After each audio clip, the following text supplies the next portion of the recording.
பாருங்கள் எவ்வளோ புறா இருந்தது அப்படின்னு சொல்லிட்டு. நான் அதை ரொம்ப எக்ஸ்பெக்ட் பண்ணி தான் வந்தேன். ஆனால் இந்த தடவை அந்தளவுக்கு இல்லை.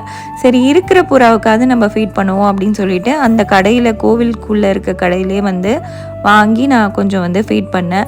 மேக்னா குட்டி ரொம்ப ஜாலியாக விளையாடிட்டு இருந்தா. எங்களுக்கும் ரொம்ப மனசுக்கு நிம்மதியாக இருந்தது. இந்த ஒரு கோவில் பார்த்தோன்னா சின்ன கோவில் தான், ரொம்ப பெரிய கோவில்லாம் இல்லை. ஆனால் ரொம்ப பழமையான கோவில் அப்படின்ட்டு வந்து சொல்கிறாங்க. இங்கே வந்துட்டு குருஸ்தலம் அப்படின்னு சொல்கிறதுனால குரு பார்த்திங்கன்னா தனியாகவும் வந்து ஒரு கோவிலில் உட்காந்துருக்காரு. உள்ளேயும் வந்துட்டு பார்த்தோன்னா இருக்கிறாரு. இங்கே வந்து ரொம்பவே ஸ்பெஷலாக எல்லோரும் குருவுக்கு தான் வந்து அர்ச்சனை எல்லாம் பண்ணுறாங்க. பரிகாரமும் இங்கே தான் வந்து பண்ணுறாங்க.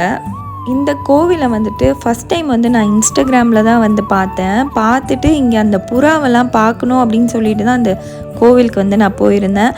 ஆனால் உள்ளே போய் பார்த்தா ஈஸ்வரன் அவ்வளோ ஒரு அழகாக இருந்தார். எனக்கு ரொம்ப ரொம்ப பிடிச்சிருந்தது. கோவில்லாம் முடிச்சுட்டு இப்போ வெளியில் வந்தாச்சு. வெளியில் வந்தால் ரைட் சைடில் வந்துட்டு இது மாதிரி